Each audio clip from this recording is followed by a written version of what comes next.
We are now in front of the tomb of Timur, the founder of the Timurid Empire. His family and his teacher are buried here.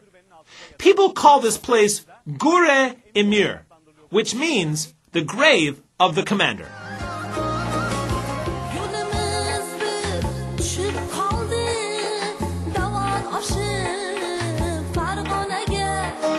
Timur's reign lasted for 35 years. He died in 1405. Uzbeks hold Timur's treasures and possessions in high regard. Samarkand remained as the capital of the Timurid Empire for many years.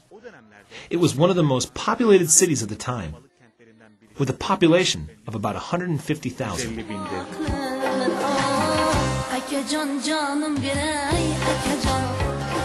Samarkand's markets are very active, like other Uzbek markets.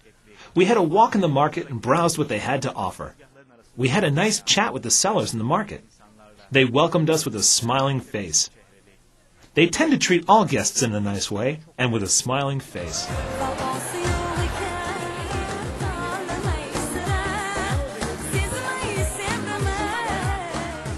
You can also find the famous bread of Samarkand right here. Some of the ladies are selling at the stalls, while others are walking around to sell their bread like street hawkers. The bread looks quite interesting. Now there are some nice decorations on it, as you can see right here. It's just come out of the bakery, and we were wondering why this bread is of this color. And we were told by these ladies that this bread is specially baked for a wedding party. They do the same during festivals and other important holidays. A loaf of bread is sold for about $1. Compared to this type of bread baked for special occasions, ordinary bread is much cheaper. You can see a long line of people waiting to buy bread. This type of bread can be eaten even a month after you buy it. The only thing you need to do is sprinkle some water on it. They quite proudly say that it is the yeast and dough that make it last for so long. And it tastes quite delicious. And these are Uzbek desserts. They've written some words on it. The ladies here are very good at doing that. They sell them at weddings or festivals. The words on these desserts are all about good wishes. For instance, it says, "Wish you happiness," on this one in Uzbek language. And over here, it says happy marriage. Happy marriage. Happy marriage. Well, we're now leaving by expressing our best wishes to the ladies. And we hope that they make a good sale. All right? Thanks a lot, ladies. Goodbye. We are now visiting Ulubek's observatory. Ulubek is Timur's grandson. He lived between 1390 and 1449. He came to the throne as a successor of his father, and he gave so much importance to education. The golden era of astronomy started during his reign. Ulubek himself was so interested in astronomy as well as other sciences. The people of Samarkand started to watch the stars as early as the 15th century. Even today's scientists are surprised by Ulubek's calculations. When it was first built, the observatory was 30 meters tall. Today, unfortunately, most of it is now destroyed. There wasn't such an observatory in any other parts of the world at that time.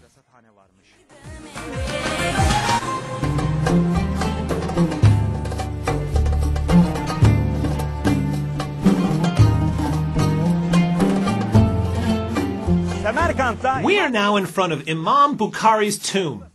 In fact, this place is a complex which includes a mosque, a madrasa, a museum, and a tomb.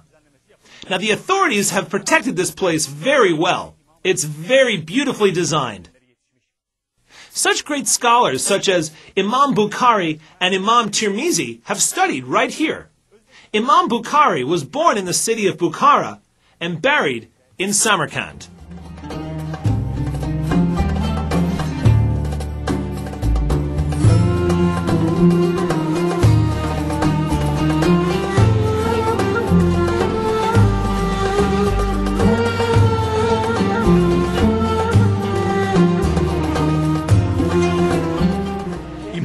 people visit Imam Bukhari's tomb.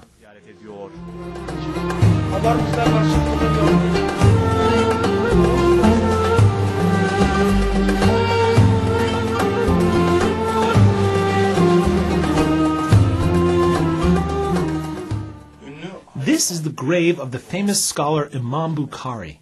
The tomb is at the top, and underneath is his grave, where we are right now. They opened this place exclusively for Ebru TV.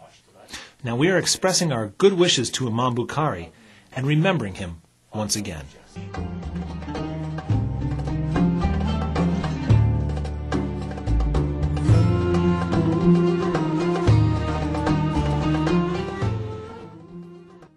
Imam Bukhari's Sahih Bukhari is considered the most important and reliable source book about Islam after the Quran, and it is the greatest of the books on hadiths or traditions.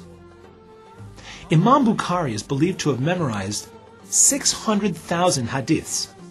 He has collected the sayings of the Prophet Muhammad, peace and blessings be upon him, with great care and played an important role in passing them on to following generations.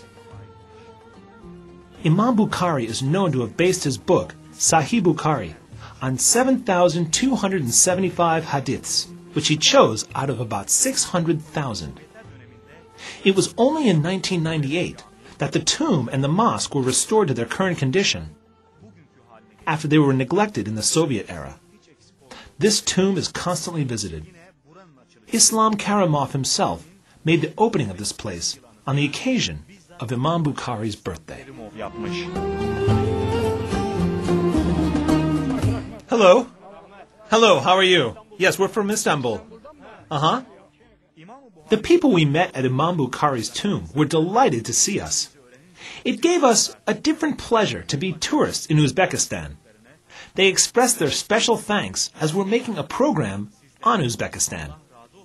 They said that they would like to see us in their country again.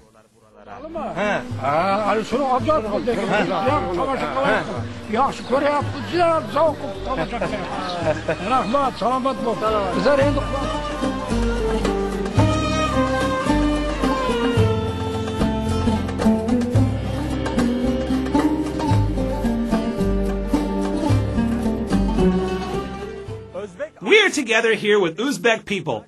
They're waiting for Friday prayer. They still have about 2 hours of time. They're having a chat while waiting for prayer. How are you? Well, what's your name? What's your name? Burhan. Burhan? His name is Burhan. And what's your name? Azam? And this is Mr. Azam. He's having a chat with his friends under the shade of these plane trees. It's really enjoyable to be spending our time with these nice people while waiting for Friday prayer.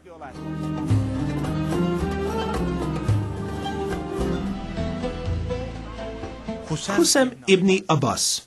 He is the Prophet Muhammad's cousin, as well as one of his companions. He emigrated to this place in the middle of the 7th century. The gate of his tomb has been opened exclusively for Ebru TV. We are now beside his grave, and we are going to pray for his soul and pay our respects.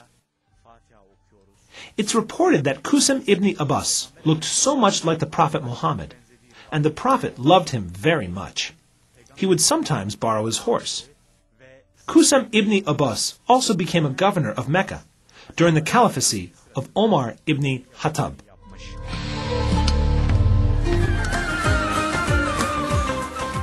Out of the countries of the world, Uzbekistan is 5th in production of cotton and 2nd in its export. It obviously plays an important role in Uzbekistan's economy. There are vast cotton fields throughout this entire country. The farmers of Uzbekistan are looking forward to a bountiful harvest and contributing to the country's prosperity.